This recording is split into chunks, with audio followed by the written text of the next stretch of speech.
आपका study academy में स्वागत है। तो आज से हमारी साइंस की वर्कशीट भी स्टार्ट हो गई है। तो आइए देखते हैं। आज हम 9th क्लास की वर्कशीट आई है, विज्ञान की वर्कशीट है, कार्यपत्रक 1 है, तारीख 5/7/2021। यहाँ पे अपना नाम लिखेंगे, यहाँ पे कक्षा अध्यापक का नाम लिखेंगे। तो आइए अभी स्टार्ट करते हैं। तो जो इसमें हमारा टॉपिक आया वो आया हमारा पादप प्रकाश संश्लेषण। आज हम प्रकाश संश्लेषण के बारे में जानेंगे, जो किस में होता है, पौधों में होता है। तो एक पादप के विभिन्न भाग होते हैं। पादप का वह भाग जो मिट्टी की सतह से ऊपर होता है वह शूट सिस्टम कहलाता है। क्या कहलाता है? शूट सिस्टम कहलाता है। इसमें तना, शाखाएं, पत्तियां, पुष्प और कली आदि सम्मिलित होते हैं। पादप का वह भाग जो मिट्टी की सतह के नीचे होता है वह रूट स्टेम यानी कि जड़ तंत्र कहलाता है। इनमें जड़, मूल एवं मूल रोम सम्मिलित होते हैं। पत्तियां सामान्यतः क्लोरोफिल हरावर्णक की उपस्थिति के कारण हरे रंग की होती है। पादप प्रकाश संश्लेषण के द्वारा अपने भोजन का निर्माण कर सकते हैं, इसलिए वह स्वपोषी कहलाते हैं। जंतु अपने भोजन के लिए पादपों पर निर्भर होते हैं, इसलिए वह विषमपोषी कहलाते हैं। तो आइए हम जानते हैं विषमपोषी और स्वपोषी क्या होते हैं। तो हमने जो पढ़ा है वो जानेंगे। तो पादप में क्या होता है, यानी कि पौधे में विभिन्न भाग होते हैं, जैसे कि पत्ती, तना, जड़, ये सारी चीज़ें होती है। ठीक है। तो पादप का वह भाग जो मिट्टी की सतह से ऊपर होता है, यानी कि जो पौधा होता है वो मिट्टी की सतह से जितना भाग उसको ऊपर होता है वह क्या होता है, वह शूट सिस्टम कहलाता है। इसमें क्या क्या होता है, जो पेड़ होता है, ठीक है, यहाँ पे फूल ले लेते हैं हम, यहाँ पे पत्ती ले लेते हैं और ये मिट्टी आ गई, यहाँ पे जड़ आ गई। ठीक है। तो देखो, तो ये जो इसके ऊपर का भाग है, मिट्टी के ऊपर का भाग जो है ये क्या होता है, ये हमारा शूट सिस्टम कहलाता है। इसमें क्या क्या होती है, हमारी पत्तियाँ होती हैं, ठीक है, शाखाएँ होती हैं, पुष्प होते हैं, कलियाँ होती हैं, ठीक है। तो ये सारी चीज़ें होती हैं। अब इसके नीचे क्या होती है, ये सब क्या होती है, इसमें सम्मिलित होती है। पादप का वह भाग जो मिट्टी की सतह के नीचे होता है उसे रूट सिस्टम यानी कि जड़ तंत्र कहते हैं। यहाँ पे था शूट सिस्टम और यहाँ पे क्या है, रूट सिस्टम। ठीक है।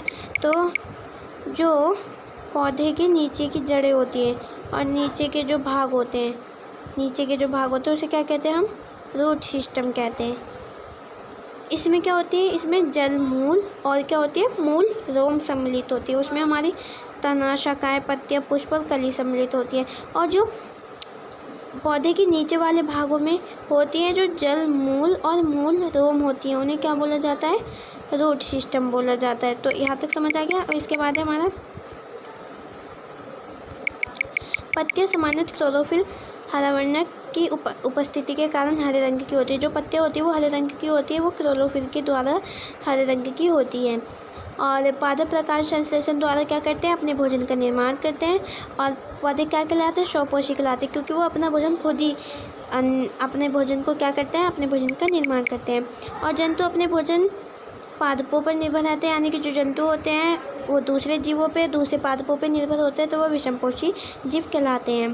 तो आइए हम नीचे पढ़ते हैं फटाफट। तो प्रकाश संश्लेषण जानेंगे अब हम। प्रकाश संश्लेषण के दौरान पत्ती की क्लोरोफिल युक्त कोशिकाएं सूर्य के प्रकाश की उपस्थिति में वायु से कार्बन डाइऑक्साइड या भूमि से जल ग्रहण कर कार्बोहाइड्रेट यानी कि ग्लूकोज और ऑक्सीजन का निर्माण करती है। इस प्रक्रम को इस प्रकार दर्शाया जाता है, जैसे कार्बोहाइड्रेट में प्लस कर देंगे हम जल, तो हमारा सूर्य का प्रकाश, और क्लोरोफिल से क्या बनेगा, कार्बोहाइड्रेट बनेगा, प्लस ऑक्सीजन निकलेगी। ठीक है। तो अब मैं इसे समझा देती हूँ जल्दी से। प्रकाश संश्लेषण के दौरान क्या होता है, जो क्लोरोफिल कोशिकाएं होती है, क्लोरोफिल युक्त, जिनके अंदर जो पत्ते होती है उनके अंदर क्या होता है, क्लोरोफिल होता है। ठीक है। तो वो कोशिकाएं क्या होती है, सूर्य के प्रकाश की, यानी कि जब उन पे सूर्य के प्रकाश की उपस्थिति में क्या करती है, वो वायु से तो कार्बन डाइऑक्साइड ले लेती है और भूमि से क्या करती है, जल जो होता है भूमि में उसको भी, जल को क्या करती है, ग्रहण कर लेती है। फिर क्या करती है, कार्बोहाइड्रेट और ऑक्सीजन का क्या करती है, वो निर्माण करती है, उनको बनाती है। इस प्रकार के प्रक्रम को क्या कहते हैं, प्रकाश संश्लेषण कहते हैं। और अगर पेपर में आए कि इस प्रक्रम को दर्शाएं तो आप इस प्रकार दर्शा देंगे, ठीक है। कार्बोहाइड्रेट प्लस जल, सूर्य का प्रकाश, क्लोरोफिल, और फिर क्या बना हमारा, कार्बोहाइड्रेट और ऑक्सीजन का निर्माण हुआ या फिर वह बने। इसको हम डायग्राम के थ्रू भी समझ सकते हैं। ये रहा सूर्य का प्रकाश, ये रहा, ठीक है, ये हमारा पेड़ निकला हुआ है, इसने जल ग्रहण किया और कार्बन डाइऑक्साइड इसने ग्रहण की, और इसने जब इन दोनों को बनाया, ठीक है, जब इसने सूर्य के प्रकाश में अपना पत्तियों को क्लोरोफिल जब प्लस किया तो इसने क्या निकाली, ऑक्सीजन निकाली और कार्बोहाइड्रेट निकाली, ठीक है। तो आप इस डायग्राम के थ्रू भी समझ सकते हैं। इसके बाद हम स्टार्ट करते हैं। स्टोमेटा रंध्र पत्ती में उपस्थित छोटे छोटे छिद्र होते हैं जो पादप के निम्नलिखित कार्य में मदद करते हैं, जैसे गैसों का आदान प्रदान, पत्तियों द्वारा जल का वाष्पोत्सर्जन। जो पत्तियों में छोटे छोटे छिद्र होते हैं वो हमें दिखाई नहीं देते, वो माइक्रोस्कोप की मदद से दिखाई देते हैं, ठीक है, माइक्रोस्कोप की मदद से दिखाई देते हैं। उनमें छोटे छोटे छेद होते हैं जो कि क्या करते हैं, वो पादपों के बहुत से कार्य करते हैं। और जो छोटे छोटे छेद होते हैं उन्हें क्या कहते हैं, या तो स्टोमेटा कहते हैं या फिर रंध्र कहते हैं। दोनों में से कोई भी बोलोगे दोनों सही है एकदम। और ये क्या करते हैं, गैसों का आदान प्रदान करते हैं, यानी कार्बन डाइऑक्साइड को बाहर निकालना और कार्बन डाइऑक्साइड को अंदर लेना और ऑक्सीजन को बाहर निकालना। और पत्तों के द्वारा क्या करते हैं, वाष्पोत्सर्जन करते हैं। अगर उनकी जड़ों में ज़्यादा पानी होता है तो वो इसे उन्हीं छेदों के द्वारा बाहर निकाल देते हैं, ठीक है। इसके बाद है कवक। ऐसे जीव होते हैं जो अपना पोषण किसी मृत एवं विघटित जैविक पदार्थ से प्राप्त करते हैं, इसलिए इन्हें मृतजीवी कहते हैं। कवक ऐसे जीव होते हैं जो पोषण किसी भी मृत, यानी कि जो मृत हो जाते हैं एकदम, उनसे क्या करते हैं, विघटित जैविक पदार्थ से प्राप्त करते हैं, और इसे क्या कहा जाता है, इन्हें मृतजीवी कहते हैं। तो अब नीचे कुछ क्वेश्चन है। पादपों की पत्तियां हरे रंग की क्यों होती है, तो हमने ऊपर पढ़ा था पादपों की पत्तियां हरे रंग की क्यों होती हैं। तो लिख लेंगे, पत्तियां सामान्यतः क्लोरोफिल यानी कि हरे वर्ण की उपस्थिति के कारण हरे रंग की होती है। तो ये आपको हो जाएगा उत्तर नंबर 1। तो अब सेकंड स्टार्ट करते हैं। स्वपोषी, विषमपोषी और मृतजीवी किन्हें कहते हैं, उदाहरण दीजिए। तो स्वपोषी पहले लिख लेंगे हम। तो पादप प्रकाश संश्लेषण द्वारा अपने भोजन का निर्माण कर सकते हैं, इसलिए वह स्वपोषी होते हैं। तो ये हो जाएगा स्वपोषी का, ठीक है। और फिर इसके बाद लिखेंगे, जंतु अपने भोजन के लिए पादपों पर निर्भर होते हैं, इसलिए वह विषमपोषी कहलाते हैं। तो ये विषमपोषी का हो गया। और आखिरी मृतजीवी। तो मृतजीवी आप यहाँ से लिख लेंगे, ऐसे जीव होते हैं जो अपना भोजन किसी मृत एवं विघटित जैविक पदार्थ से प्राप्त करते हैं, इसलिए इन्हें मृतजीवी कहते हैं। तो ये हो जाएगा आपका आंसर नंबर 3, ठीक है। स्वपोषी पहले लिख लीजिएगा ऊपर से, और फिर विषमपोषी, फिर मृतजीवी। तो ये आपका आंसर नंबर 3 हो जाएगा। इसके बाद है, जंतु प्रकाश संश्लेषण क्यों नहीं कर सकते। तो आप इसमें लिख लेंगे, क्योंकि जंतु के पास क्या नहीं होता,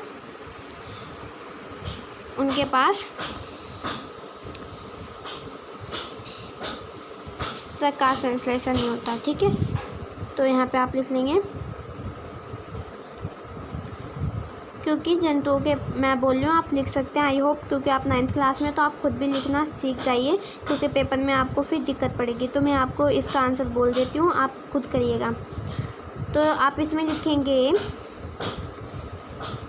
क्वेश्चन था जंतु प्रकाश संश्लेषण क्यों नहीं कर सकते। तो हमने ऊपर पढ़ा कि जो पौधे हैं वो प्रकाश संश्लेषण द्वारा अपना भोजन का निर्माण करते हैं।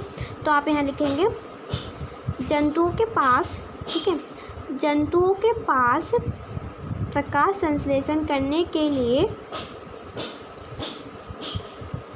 क्लोरोफिल युक्त कोशिकाएं नहीं होती, इसलिए जंतु प्रकाश संश्लेषण नहीं कर सकते हैं, ठीक है। तो आप ये लिख लीजिएगा, मैं एक बार यहाँ पे बता देती हूँ। तो आप लिख लीजिएगा,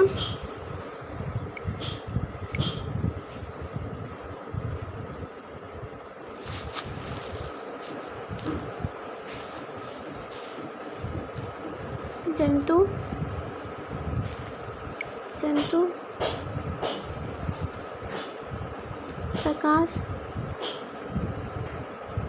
संश्लेषण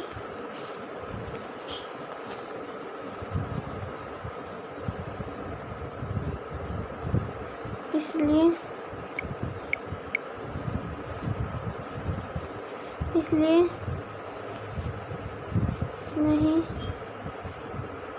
कर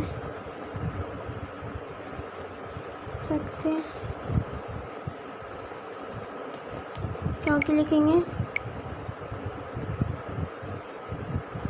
क्योंकि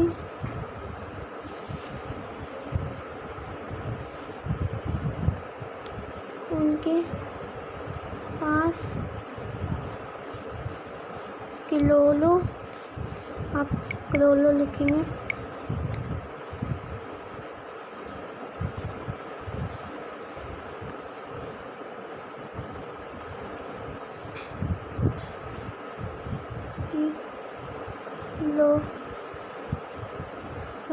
किलोलो युक्त